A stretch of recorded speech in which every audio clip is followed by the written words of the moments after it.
Hey everybody, welcome to the Dormouse's desk. My name is Brenda. This is going to be a chatty video, so it's going to be different from my normal style of videos, but I had some exciting news that I wanted to share. First off, we've hit over 500 subscribers on the channel, and that is super exciting and validating that so many of y'all enjoy what I've been putting out there. And I know this video is going to be a huge departure from that, but I couldn't figure out how to do this in my normal style, so we'll be a little chatty today. So that's huge. Lots of thanks to Chris and lots of thanks to Amanda. I'll link them in the thing up here. If you're not familiar with them, definitely go check them out, but probably if you're on my channel, you've been on their channel. The next thing, and this is long overdue, is that I have a couple of new products out. And I'm a little bit late in getting a video up about them. We did a soft launch at the Orlando Pen Show last month, so I'm about a month late getting the word out to you all about them. But the first thing I have is a set of 5 postcards from the very first 30 Inks 30 Days that I did back last September.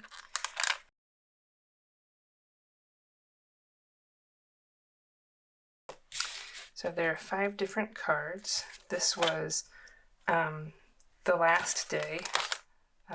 So it's Graphon Faber-Castell Stone Gray. This is Diamond Monbato's Hat, Robert Oster Thunderstorm.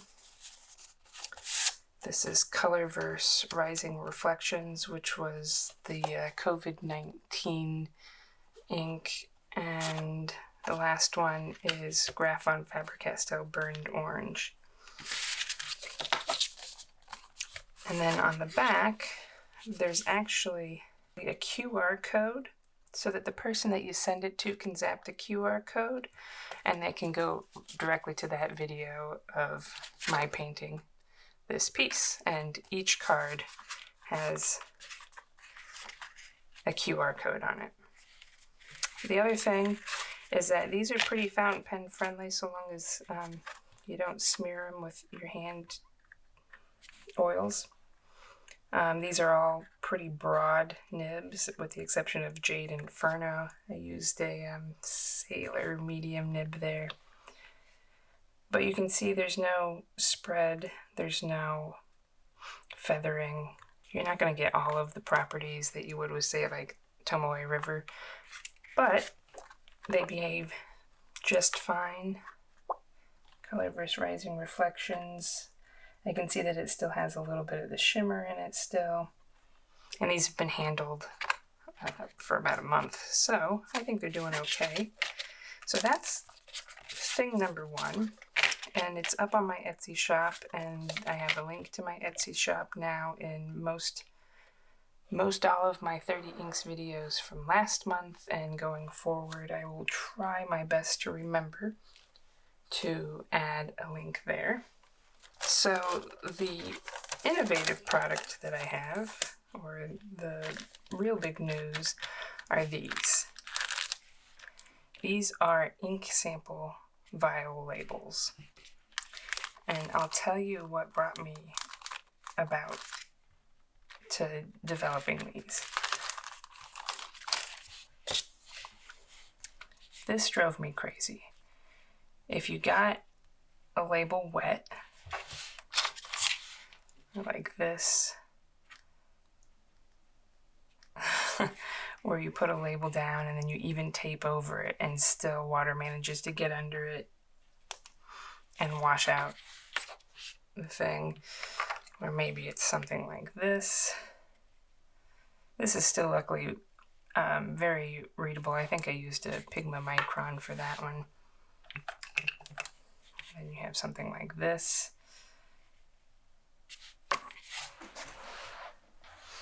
And then I had something like this, which completely washed out. I had to write it back in. This was printed on there.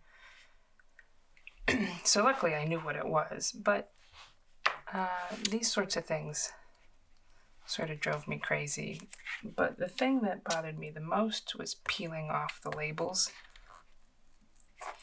When you get this, and you gotta just like dig at it forever, and it just rips apart,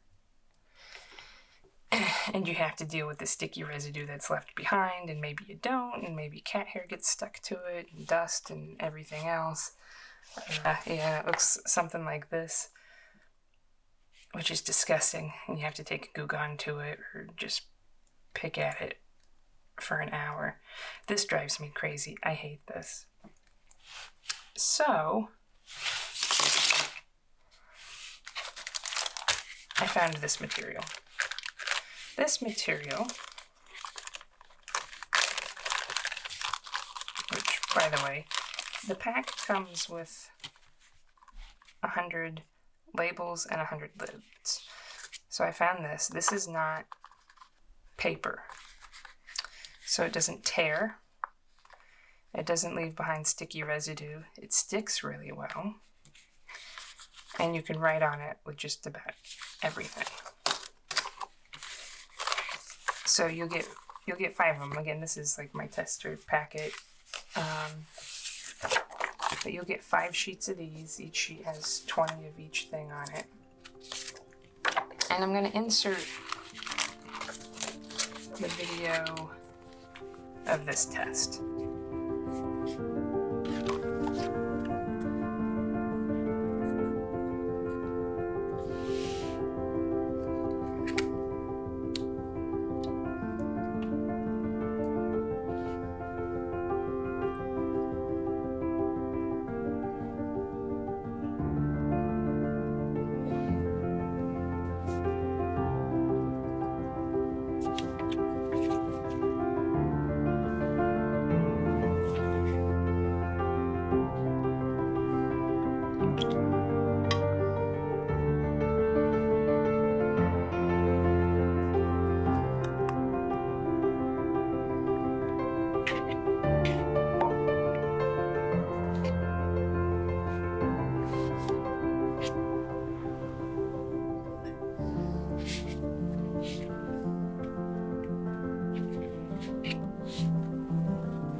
So I tested all of these different mediums, the pigment micron, Energels, Jetstream pens, alcohol markers, pencils, jelly rolls, mild liners, ballpoint pen, Fudes, Sharpie, and then even some fountain pen inks. And Aurora Black was really the worst, and probably tainted the one above and below. But I think that's just because it's so pigmented. Anyway, so you'll see from the video that pretty much anything can stand up to these labels being soaked in water, and you can write on them with anything: fountain pens, pencils, ballpoints, highlighters if you wanted to, and it accepts the ink just fine. And even if you get it wet, it's not likely to run off. It's not likely to ruin, with the exception of that one. That one's really the worst. But pigment microns, if you get them wet, like this was completely soaked in water, you can't even tell.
So the other thing about these labels, this is a sample that I had at the Orlando Pen Show. Over those 2 days, I've probably unpeeled and restuck this label 200, 300 times. And it still sticks just fine. And it still peels off just fine. And look at that, no sticky residue, even after it's been soaking in water, which is that's sort of the miracle, right? If you soak one of these in water, it's going to start to pill, and you're not going to be able, I have a good example of this. So this got wet. Peeling this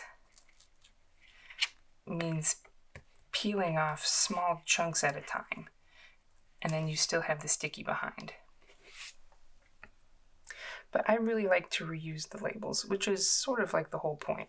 I want to be able to share inks with people. I want to reuse the vials, and even these are not the easiest to peel off. I mean, it's not bad. This one has never seen water. Well, maybe it has. I don't know. Because it is empty and clean, but peeling this off is sort of a nightmare.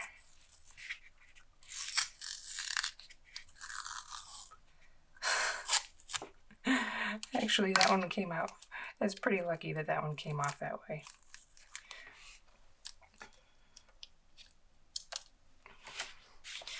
But you can never reuse that label. But you can reuse this label. Okay, so say this is a Sharpie.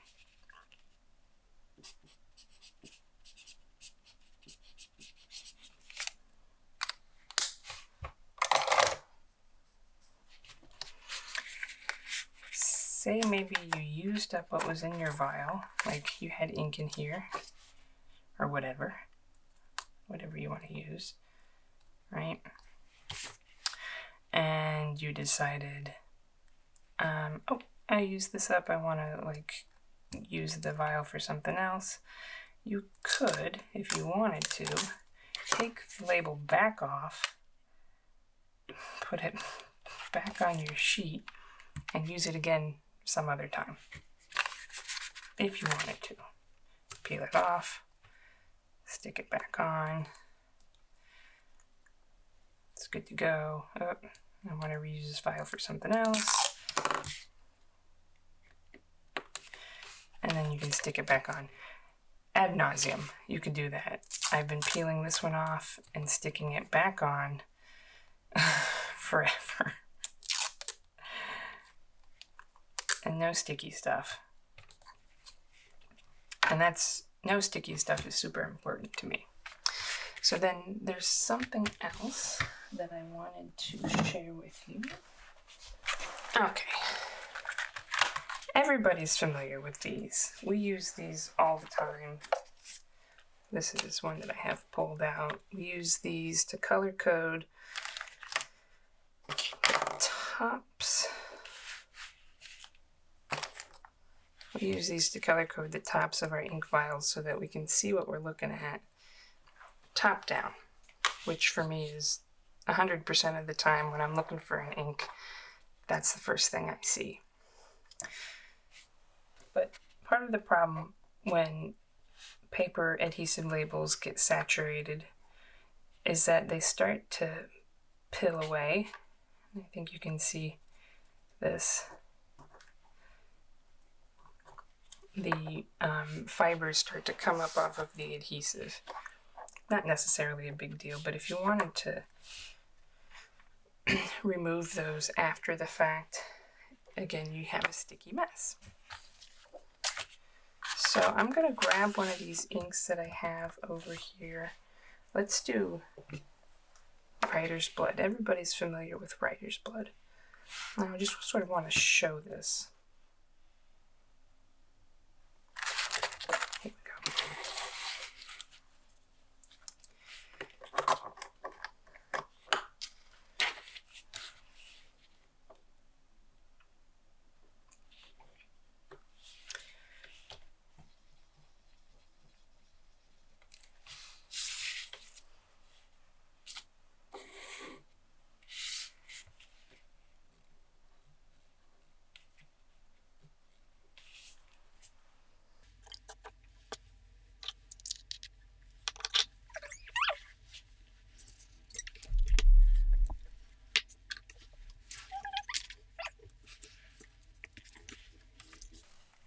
Okay, I'm going to blot both of these because I put a lot of ink on that one.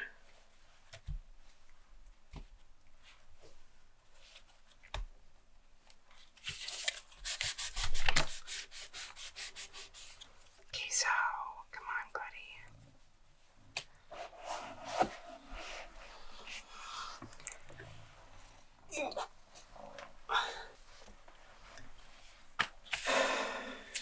Okay. No, don't come back up. Let's see what the best way is. Okay, so.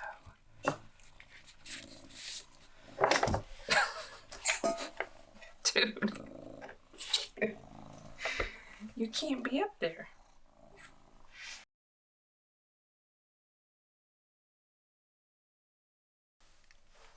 Okay. So you can see I really put on a lot of cover there. I think with the paper, it tends to look more brown. You get a little bit more of the reddish color in my labels. And we can do another one. Let's do Neko Yanagi.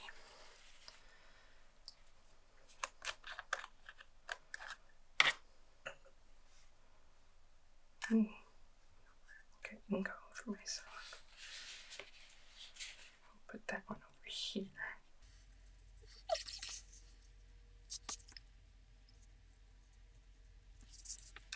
Okay. So I'll blot these two. I get a clean spot of my ink rag.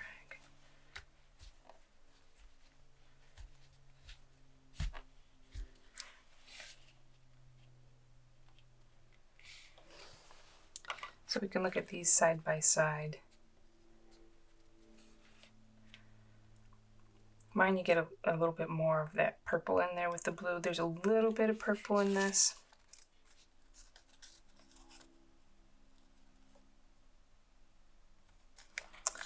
Not a whole heck of a lot, but it's there.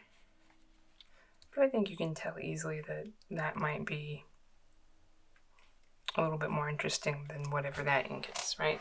It's the same ink, but...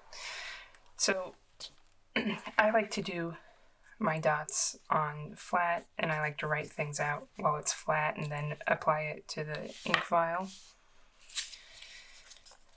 So if you do that with these paper ones... Oh, that one actually came up nice. But it warps it a little bit, right? If you don't let it dry, you can, I can see that it is separating from the adhesive on here. You can peel off this one and it's perfectly fine. It doesn't warp. The adhesive stays on it. It doesn't separate. This is pretty delicate. One of the reasons that I don't like to do it on the cap is because then afterwards you get ink on the cap and you have to wipe it off anyway. So that's just me. Let me peel it off. It gets all gross. And I got adhesive from it on my fingers. You're not going to get the adhesive from this on your fingers. Take it off, put it on there if you want. There are inner dots here. You can use them for whatever. I've used them to sort of like decorate my journal with little colorful dots. If I was doing maybe like an ink flight and I wanted to do the caps of my ink flight, then I would have these like little colored dots remaining and I would slap them in my journal. But I just got in some new pens.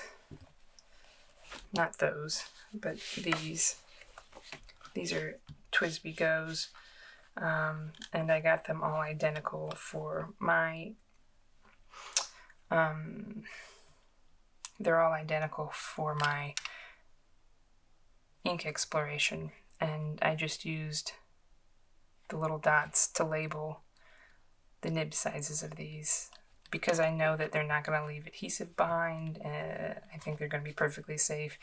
Plus, these are $19 pens, so I'm not particularly worried if a little bit of adhesive gets on it. Heck, my 823 had a sticker on it that left adhesive behind, so.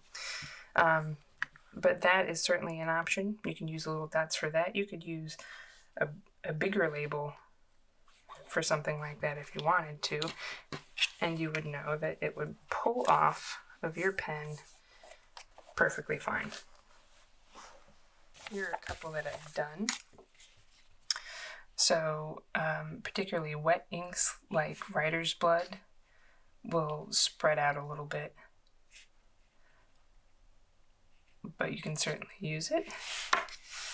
This is Neko Yanagi. I used a Pigment Micron for this, and I even colored the side. The cap there. This is Monarca Arena Blanca. Also with the Pigment Micron. Pigment Microns are my favorite. And then we have Ferris Wheel Press Lady Rose and Lady Rose in Gold. And Lady Rose in Gold has shimmer on it.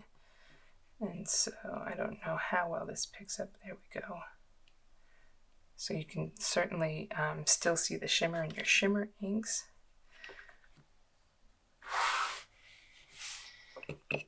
Here's Kobe number 23. It's like a blue-black.